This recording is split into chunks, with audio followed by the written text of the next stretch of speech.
Please subscribe and share for more story. The vibration against Evelyn Carter's thigh was so faint it almost went unnoticed. Almost.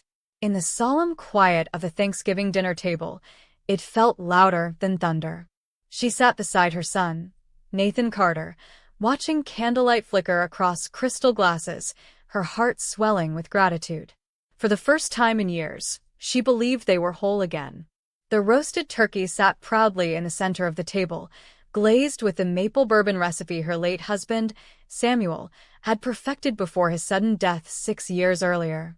Evelyn reached for her phone, meaning to silence it discreetly. Instead, the screen lit up with 2 unsettling words: unknown caller. Against every instinct drilled into her over 72 years of polite living, she answered. She didn't speak. A man's voice, strained, urgent, terrified, cut through the warmth. Listen carefully. Don't react. You are in danger. Leave the house now. Go home. The line went dead. Evelyn froze. Around her, laughter continued. Plates clinked. Her grandson rambled about a video game. But inside her, something shattered. The voice hadn't sounded like a prank. It sounded like truth. Evelyn slowly lowered the phone, her hand trembling. She studied Nathan's face as he carved the turkey, his movements precise, his smile practiced. When he noticed her staring, he frowned lightly. "Mom, are you okay?" he asked gently. His voice was calm, reassuring, too calm. The disconnect between the warmth of the room and the ice forming in her chest made her dizzy. Evelyn stood abruptly, chair scraping the floor. I need to go," she stammered. "I think I left the gas stove on." Maya, Nathan's wife, looked concerned. "You just got here," she said softly. Evelyn forced a smile. "It's silly, I know, but I won't relax until I check." Nathan hesitated, then nodded. "Of course. Drive safely." As she gathered her coat, she felt every eye on her, confusion thick in the air. She hated leaving like this, but fear pressed against her ribs, demanding obedience. As she stepped outside into the cold night, one thought repeated itself relentlessly: something is very wrong. That moment of terror was not sudden. It was the culmination of an exhausting week that had stripped Evelyn's nerves raw. For days earlier, on the Monday before Thanksgiving, her quiet Victorian home had been pierced by the ring of the landline. She'd rushed to answer, expecting Nathan's familiar voice discussing dinner plans. Instead, his tone had been distant. "Mom," he said quickly, "Maya and I decided to spend Thanksgiving with her parents this year. Just something small. We won't be hosting." The words landed like a blow. Evelyn sank into the hallway chair. "But Nathan," she whispered, "we always do Thanksgiving together. Your father's turkey. Did I do something wrong?" There was a sigh on the other end, sharp, impatient. "It's not about you. We just need space. Please don't make this difficult."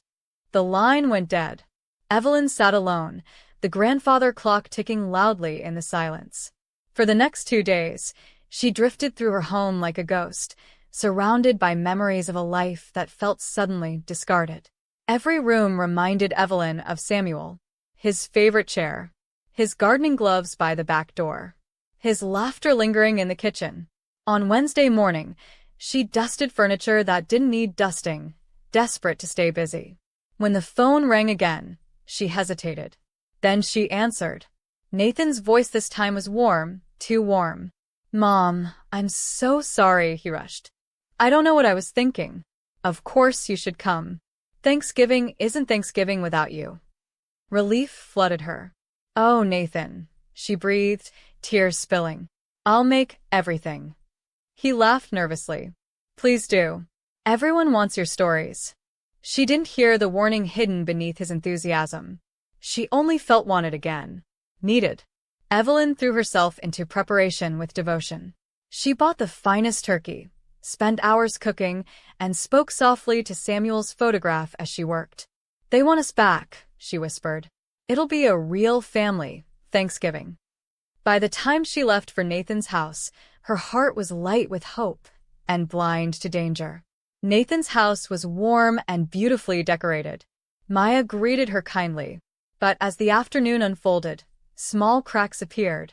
Nathan paced. He checked his phone repeatedly. He drank more scotch than usual. When Evelyn asked about his job, he snapped, then apologized too quickly. "Just stressed," he said. "I'm glad you're here." That uneasy pattern, anger followed by affection, set her nerves on edge. Still, she ignored it. She wanted peace. When dinner began, everything looked perfect, until the phone call replayed in her mind. "Trust your instincts," the voice had warned. Evelyn didn't question them. She left. And now, driving home far too fast, she understood why. Her fear wasn't random. It was recognition. The cancellation. The reinvitation. The nervousness. Nathan had wanted her out of the house. As she neared her street, she turned off her headlights and parked several houses away. The night was silent. Her home should have been dark. But from behind the bushes, she saw a light moving in the upstairs study. Someone was inside. Evelyn's hands shook as she reached for her phone. Then she stopped. The police would take too long. In that study were Samuel's life's work, documents, drives, stock certificates meant for charity. She moved quietly to the back of the house. The mudroom window was broken. Panic surged. A garden spade leaned against the wall. She grabbed it, steadied by its weight. The back door opened easily from the inside. Someone had planned this. Inside, the house felt foreign. She moved carefully, climbing the stairs she knew by heart. Sounds echoed from the study. Papers tearing, books crashing. She flipped on the light. A man knelt before the open safe, stuffing envelopes into a bag. He turned, panicked, and pulled off his mask. Evelyn gasped. "Daniel," she whispered.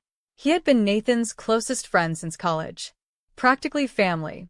"Mrs. Carter," he cried. "Please don't call the police." Rage steadied her voice. "Why are you stealing from me?" He collapsed against the desk. "Nathan made me do it." The truth unraveled brutally. Gambling debts. Illegal investments. Threats. Nathan had planned everything. The dinner was a distraction. Daniel sobbed as sirens approached. Someone else had called the police. The mysterious warning voice. Daniel was arrested. An officer later sat with Evelyn in her kitchen. "We have enough to arrest your son," he said gently. "Do you want us to pick him up?" Evelyn stared at the clock. "No," she said firmly. "I want to go there."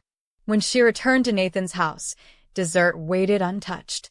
She walked in and slammed the recovered documents on the table. "Daniel confessed," she said coldly. Nathan crumpled. "I had no choice," he sobbed. "It was just paper." Evelyn's scream tore through the room. "It was your father's life." The police entered. Handcuffs clicked.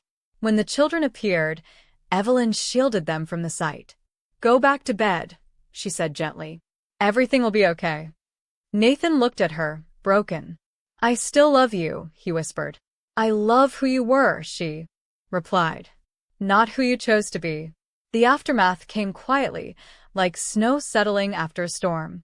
Nathan Carter was arrested that same night, charged with conspiracy and attempted grand larceny. News traveled fast through their Connecticut town. Neighbors whispered. Old friends avoided eye contact. Evelyn Carter did not hide. She walked with her head high, though her heart felt permanently bruised.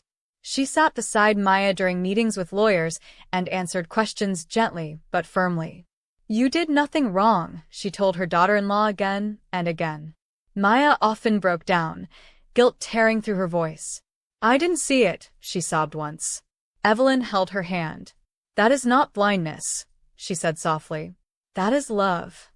Evelyn made sure the children, Leo and Sophie, stayed shielded from the ugliness. Therapy appointments were arranged. School routines were protected. Every night, Evelyn read to them when Maya couldn't. "Grandma," Sophie asked once, "is Daddy bad?" Evelyn paused, choosing her words carefully. "No, sweetheart," she said. "He made very bad choices. And choices have consequences." The winter that followed was long, but it was honest. No more pretending. No more silence built on fear. Nathan's trial was swift. The evidence was overwhelming: messages, recorded plans, financial records. Evelyn attended every hearing, sitting straight in the wooden bench, hands folded. Nathan avoided her eyes. When sentencing came, he cried, not for what he had done, but for what he had lost. Evelyn did not cry in court. Her tears were private now. Outside the courthouse, reporters shouted questions. "Mrs. Carter, how does it feel to turn in your own son?" Evelyn stopped. She looked directly at them. "I didn't turn in my son," she said calmly. "I protected my grandchildren. And I honored my husband's life." That night, alone in her home, the silence returned, but it was different. It no longer mocked her. It gave her space to breathe. She walked through Samuel's study, running her fingers over the restored shelves. "You would have hated the mess," she murmured. The wall safe stood empty. And that was exactly how she wanted it. The money no longer belonged to the past. It belonged to the future. Liquidating the portfolio was painful, but purposeful. Evelyn worked with attorneys and financial planners for weeks. "Are you sure?" one advisor asked gently. This was a significant inheritance. Evelyn nodded. "Samuel never believed money was meant to sit still," she replied. When the Arthur Carter Memorial Engineering Scholarship was finalized, she cried for the first time in months. $3 million. 50 students over 10 years. Opportunity where there had once been none.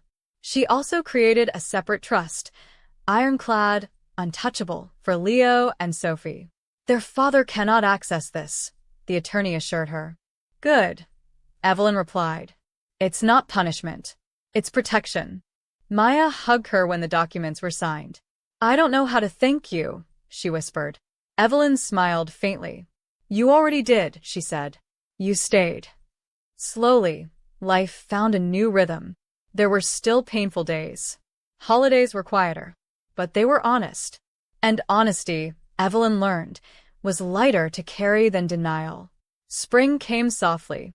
The rhododendrons bloomed again, just as Samuel loved them. Evelyn sat in his study one afternoon, sunlight spilling across the desk. Maya entered carrying a tray of tea. "The first scholarship applications arrived," she said, smiling. Evelyn looked up. "Already?" Maya nodded. "There's a girl from Bridgeport. First in her family to attend college. She wants to design flood-resistant bridges." Evelyn took the application, reading slowly. The handwriting was careful, determined. Samuel would have loved her, Evelyn murmured. Maya laughed quietly. "She reminds me of him, too." They sat together in comfortable silence. For the first time since Nathan's betrayal, Evelyn felt something close to peace. Not happiness. Not yet. But purpose. Purpose was stronger. One evening, Leo asked a question Evelyn had been expecting. "Grandma," he said quietly, "will Daddy ever come home?" Evelyn sat beside him on the couch. "Someday," she said truthfully. "But he has things he must face first." Leo nodded, absorbing the weight of it. "I don't want to be like him," he said suddenly. Evelyn smiled sadly. "Then you won't be," she replied. "You already asked the right question." Sophie, listening nearby, crawled into Evelyn's lap. "Grandpa would be proud of you," she whispered. Evelyn kissed her hair. "He would be proud of you, too." That night, after the children slept, Evelyn stood alone at the window. She thought of the unknown caller. She never learned his name. She never tried. Some gifts, she believed, didn't need explanations. The town slowly moved on. Scandals always do. But Evelyn remained changed. She spoke at scholarship ceremonies telling students, "Build things that last. Build things that help others stand." Her voice never wavered. People listened. They saw strength where they once expected shame. Maya rebuilt her life quietly, finishing her certification and starting anew. "I feel like I can breathe again," she told Evelyn one afternoon. Evelyn squeezed her hand. "That's what truth does," she said. "It clears the air." On the anniversary of Samuel's death, Evelyn returned to the study and placed a single framed photo on the desk. Him laughing, flour on his face, holding the turkey baster. "We bent," she whispered, "but we didn't break." Outside, children's laughter drifted through the open window. Life continued. Stronger. Wiser. Evelyn never visited Nathan in prison. Not out of cruelty, but clarity. She wrote him one letter. I love you. I do not excuse you. Accountability is the bridge back to yourself. She never received a reply. And she accepted that too. Years later, scholarship recipients sent letters, photos, graduation caps. One bridge was even named after Samuel Carter. Evelyn cried then. Not from grief, but fulfillment. At 75, Evelyn still cooked Thanksgiving dinner. Smaller, quieter, but honest. Family, she told the children, is who protects the truth with you. Sometimes she thought of the phone call, the warning, the choice. One decision had changed everything. She realized something profound. Love without boundaries is not love, it is permission. Samuel's legacy lived, not in money, but in impact. Nathan had tried to steal wealth. Instead, he revealed character. And Evelyn chose courage over comfort. That choice saved generations. In the end, the greatest inheritance Evelyn left behind was not money, but truth, and the strength to stand by it. Thanks for watching. If you value stories of respect, dignity, and justice, please subscribe. It means more than you know, and it lets me keep sharing the lessons life has carved into me.